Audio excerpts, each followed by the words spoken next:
Assalamualaikum warahmatullahi wabarakatuh. Selamat datang di pembelajaran fisika bersama saya, Yuliani Susilawati. Kali ini saya akan membahas mengenai besaran fisika dan pengukurannya. Adapun yang saya bahas di video ini adalah mengenai besaran pokok, besaran turunan, dan dimensinya. Dan ada juga macam-macam alat ukur. Kita mulai yang pertama dari besaran dan satuan. Sebenarnya ini sudah dipelajari di tingkat SMP, di mana besaran adalah segala sesuatu yang dapat diukur dan dinyatakan dengan angka. Besaran diperoleh dari pengukuran, oleh karena itu, tiap besaran harus ada alat ukurnya. Sedangkan satuan didefinisikan sebagai pembanding dalam suatu pengukuran besaran. Setiap besaran memiliki satuan yang ditetapkan dalam perjanjian internasional tentang penggunaan sistem satuan. Satuan-satuan tersebut dapat dikonversi atau diubah ke satuan lain dengan faktor konversi tertentu.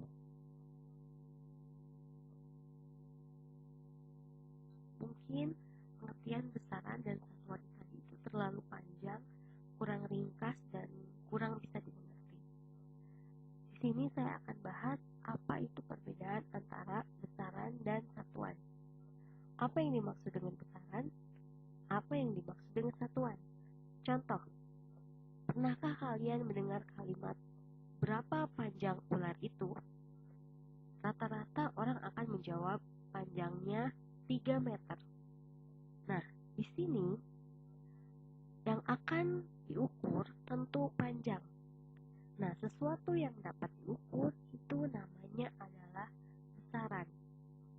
Lalu, biasanya saat orang mengukur panjang, mereka akan berkata tentang meter. Panjangnya 3 meter. Nah, meter di sini adalah yang disebut dengan satuan. Jadi, besaran itu adalah sesuatu yang dapat diukur dan satuan adalah pembandingnya. Contoh lain, berapa daya lampu di kamar kamu? Biasanya orang akan menjawab dayanya 5 watt. Di sini, daya itu adalah sesuatu yang dapat diukur. Maka, daya itu adalah besaran. Dan saat kita menyebutkan daya, kita akan menjawab 5 watt. Nah, watt di sini adalah pembanding dari daya. Maka, watt itulah yang disebut dengan satuan. Bisa dipahami? Jadi, yang namanya besaran itu adalah sesuatu yang dapat diukur dan satuan adalah pembandingnya. Di sini besaran berdasarkan satuannya dibedakan menjadi besaran pokok dan besaran turunan. Sedangkan berdasarkan arahnya, besaran itu dibedakan menjadi skalar dan vektor. Kita akan bahas dulu mengenai besaran pokok. Besaran pokok adalah besaran yang satuannya telah didefinisikan terlebih dahulu sesuai dengan satuan sistem internasional. Hanya ada 7 besaran pokok, semuanya sudah ditentukan besaran, satuan, dan dimensinya. Ini, jumlahnya itu hanya ada 7, dan ini sudah ditentukan dalam artian tidak bisa kalian rubah-rubah lagi. Ada besaran panjang, satuannya meter atau disingkat M, ada massa, kilogram, disingkat kg, ada waktu, satuannya sekon, disingkatnya S, ada suhu, satuannya Kelvin, disingkatnya K, kuat arus listrik, satuannya ampere, disingkatnya A, intensitas cahaya, satuannya kandela, disingkatnya CD, dan ada jumlah zat, satuannya mol. Ini untuk mol tidak disingkat ya.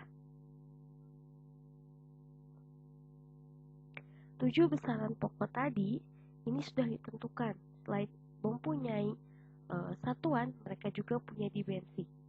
Contohnya besaran panjang. Panjang itu bahasa Inggrisnya long, dimensinya itu L. Lalu ada massa, dimensinya itu M. Ada waktu, dimensinya T. Suhu, dimensinya theta. Kuat arus listrik, dimensinya I. Intensitas cahaya, dimensinya J, dan jumlah zat itu dimensinya N. Dimensi itu apa, Bu? Nah, dimensi adalah bentuk penulisan besaran menggunakan lambang satuan besaran pokok. Jadi besaran pokok ini tidak pernah berubah baik satuan maupun dimensinya. Jadi selalu tetap seperti ini. Nah, maka saya menghimbau kepada kalian semua wajib menghafal 7 besaran pokok ini ya. Berikut satuan dan juga dimensinya. Wajib hafal besaran pokok ya. Selain besaran pokok, ada juga yang disebut dengan besaran turunan, yaitu besaran yang diturunkan dari besaran-besaran pokok. Jumlahnya itu sangat banyak. Nah, contohnya ini. Ada luas, satuannya meter persegi. Ada volume, satuannya meter kubik. Ada kecepatan, satuannya meter per sekon. Percepatan, satuannya meter per sekon kuadrat. Berat benda, satuannya newton. Energi, satuannya joule. Dan daya, satuannya watt. Ini pokoknya, selain 7 besaran pokok yang tadi, kalau kalian menemukan besaran-besaran seperti ini, maka itu pasti adalah besaran turunan. Lalu bagaimana cara belajar dimensinya? Nah, cara belajar dimensinya seperti ini.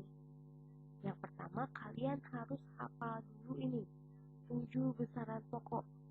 Berikut satuan dan dimensinya ini wajib hafal. Lalu kita mulai dari besaran turunan luas dulu ya. Satuannya itu adalah meter persegi. Ini mungkin kalian sudah pelajari di matematika. Kalau ada luas benda, satuannya meter persegi. Lalu bagaimana cara mengetahui dimensinya? Ini gampang sekali. Ini ada M kecil ya, meter. Coba kalian lihat di sini, ada M kecil juga kan? Nah, dimensinya apa sih kalau M kecil? L kapital. Maka luas itu satuannya adalah L persegi atau L pangkat 2. Bisa dipahami? Contoh lain, muatan listrik. Muatan listrik itu satuannya AS. Nah, ini dimensinya gimana? Kalian cari dulu A. A itu ampere, S itu sekon. Di sini A, dimensinya I, S, satuannya T. Jadi, dimensi dari muatan listrik itu adalah IT. I-nya dari A, T-nya dari S. Nah, jadi memang kalian itu wajib sekali hafal 7 besaran pokok. Lalu berat benda. Satuannya sebenarnya biasa disebutnya Newton. Dan Newton itu sebenarnya adalah kilogram kali meter per sekon kuadrat. Lalu bagaimana dimensinya? Ini dimensinya seperti ini. Kilogram itu M.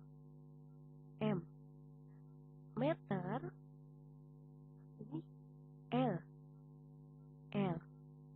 Per, tetap tulis per. S itu apa? Dimensinya T. T pangkat 2 atau bisa juga kalian tulis M kali L T pangkat min 2. Dari mana T pangkat min 2? Dari ini, dari per T kuadrat. Kalau dipindahkan ke atas pangkat 2-nya maka menjadi negatif. Ini pasti kalian sudah belajar ya masalah pecahan seperti ini di matematika. Contoh lain ada potensial listrik. Ini satuannya kilogram kali meter kuadrat per ampere second pangkat 3. Ini dimensinya di sini kilogram M, lalu ada meter L, lalu ada ampere I, ada sekon T. Nah, tulis aja seperti ini sama. Kalau misalnya dia tidak pangkat ya tidak usah jadi ada pangkat. Ini pangkat 2 tetap jadi pangkat 2, pangkat 3 tetap jadi pangkat 3. Tapi ini bisa kita rubah ya. Jadinya M, L pangkat 2, I pangkat negatif 1. Kenapa negatif 1? Karena tadinya per kan, tadinya di bawah, ditaikkan ke atas. Makanya jadi negatif 1. Ini juga sama. T pangkat 3 ditaikkan ke atas, jadinya T pangkat min 3. Jadi intinya untuk pembelajaran mengenai dimensi, kalian harus hafal dulu dimensi dari 7 besaran pokok, baru bisa mengerjakan dimensi-dimensi dari besaran turunan. Yang selanjutnya akan saya bahas adalah mengenai alat ukur, di mana setiap besaran, baik besaran pokok maupun besaran turunan, itu kan diperoleh dari hasil pengukuran. Oleh karena itu, tiap besaran mempunyai ada alat ukurnya masing-masing. Contoh, ada jangka sorong, ini untuk mengukur diameter dan kedalaman benda yang kecil. Ada mikrometerskop, mengukur diameter dan ketebalan benda yang tipis. Neraca Ohaus untuk mengukur basa benda. Neraca pegas untuk mengukur berat benda. Stopwatch untuk mengukur waktu. Ohmmeter untuk mengukur hambatan listrik. Ampermeter untuk mengukur besar kuat arus listrik. Ini contoh gambarnya. Ada jangka sorong, ada termometer, stopwatch, dan ini adalah neraca. Ini neracanya namanya neraca meja ya. Mungkin kalian bisa melihat neraca ini ada di pasar-pasar tradisional. Nah, ini ada soal latihan. Nah, ini soal latihannya gampang sekali. Silahkan kalian kerjakan agar kalian mempunyai pengetahuan yang semakin meningkat, agar kalian lebih memahami lagi materi mengenai besaran pokok, besaran turunan, serta dimensinya. Ini gampang soal-soalnya. Persis seperti dengan materi yang tadi saya sampaikan. Sekian dari saya. Selamat mengerjakan latihan soal. Selamat belajar. Wassalamualaikum warahmatullahi wabarakatuh.